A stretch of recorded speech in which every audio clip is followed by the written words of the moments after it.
আমজাদ, কি হয়েছে? আমজাদ বাড়ি নাই? আমজাদ কই?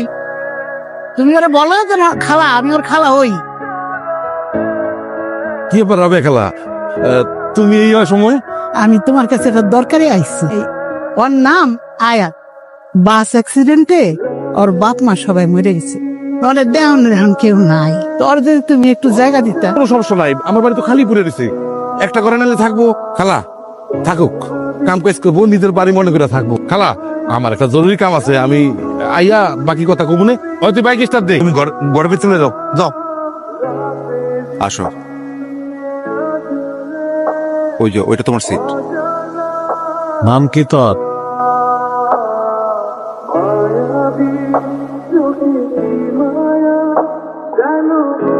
সাইদ, হা কইরে কি দেখতেছিস? কি দেখি বোঝো না দাদি?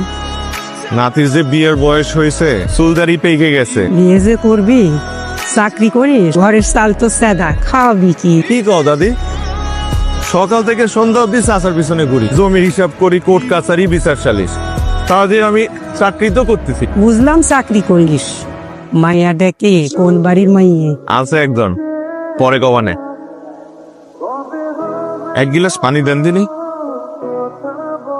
আপনার মতো সুন্দরী যদি খুশি মনে এক গিলাস পানি দিতেন, সেটা খেয়ে মরে গেলেও কোনো আফসোস ছিল না। চালাই দিলেন কেন? লাগে পানি না খেয়ে মরে যাব, কিন্তু মন থেকে না দিলে পানি খাবো না। আমি কখনো আপনার মন খারাপ করার সুযোগ দিব না। সবাই এটাই বলে, কিন্তু পরে সবাই ভুলে যায়। সবাই আমার লগে মিলায়েন না, আমি ওয়াদা রাখা লোক। কি ওয়াদা? সবসময় আপনার মন ভালো রাখার ওয়াদা।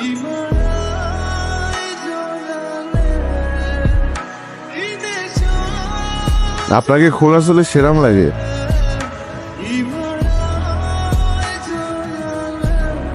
আয়াত, এদিকে আয়।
আসসালামু আলাইকুম স্যার।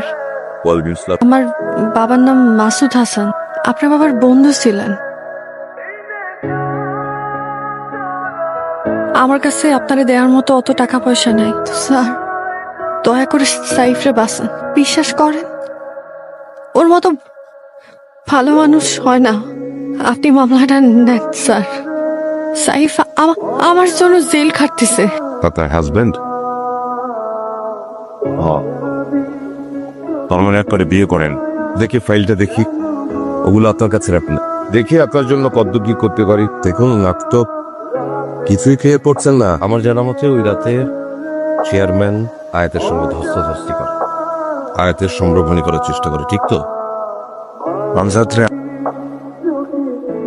ফাঁসি দিলি দেন, যা ইচ্ছা করেন। তারপরে ওই রাত নিয়ে কোনো উল্টোপাল্টা কথা বলবেন, জানতে হবে। আপনি যদি আমাকে সবকিছু খুলে না বলেন, আমি কিছু করতে পারবো না। রাতে আসলে কি ঘটেছিল আপনি কথা বোঝেন না। আমি এখানে আয়াতের অনুরোধে এসেছি।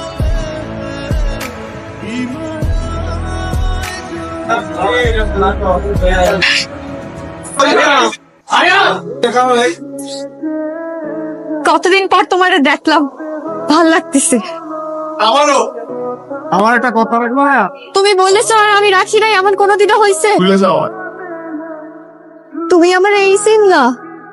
দুদিন পর ফাঁসি দেবে আবার।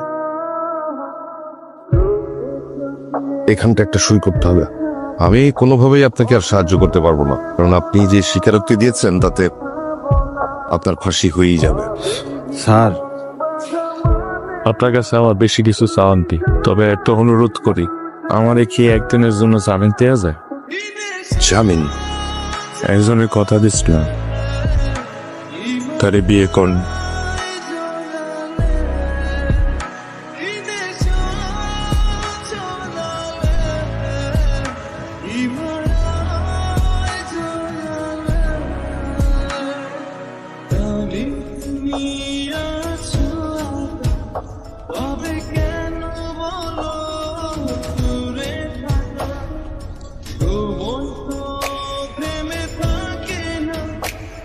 আমি মারা গেলে তুমি আমার দেখতে আসবা, আমার জন্য কাঁদবা।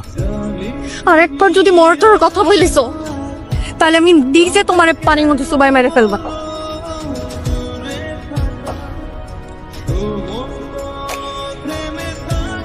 তোমাকে আমি সাদা কায়ে থাকে। আদালতে উপস্থিত সমস্ত তথ্য প্রমাণ পর্যালোচনার পর আদালত এই সিদ্ধান্তে উপনীত হয়েছে যে স্বামী সাইবকে বাংলাদেশ দণ্ডবিধি ধারা 302 অনুযায়ী মৃত্যুদণ্ডে দণ্ডিত করা হলো। ট্রাইড মাই বেস্ট, কিন্তু আমার কিছুই করার ছিল না। আপনি নিজেই নিজের রাজসাক্ষী, সেখানে আমি আর কি বা করতে পারি বলুন? আপনার ধন্যবাদ, একদিনের জন্য আমার জামিন দিয়ে আমার বিয়ের ব্যবস্থা করে দেবেন। শেষবারের মতো একবার দেখা করতে পারবেন? আপনার মতো পাগল প্রেমিক আমি জীবনে দেখিনি। 7 দিন পর আমার ফাঁসি। এই শহরে কত মানুষ খুন করে বুক ফুলে চলতেছে, আর তুই যেটা করছস এটা ধর্ষককে খুন করছস। তুই এটা তো অপরাধ না। বাদ দে না, এই বিষয় নিয়ে কথা বলে তেমন লাভ নেই। কেন কথা কবি না তুই? দেখ, আমি চাই না আমার মৃত্যুর পর আমার বোরে নিয়ে কেউ উল্টা পাল্টা কথা বলুক, তার বদনাম হোক। তুই হাইকোর্টে আপিল কর, তার ফাঁসির উপর তুই বাঁচতে যাবি?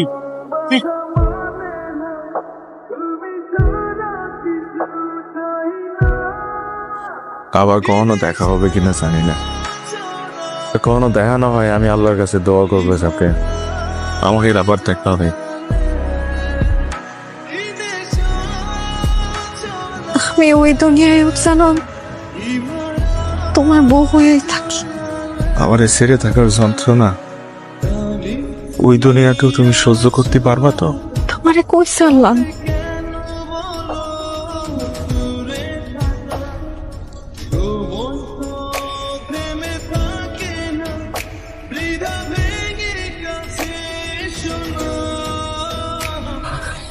Oh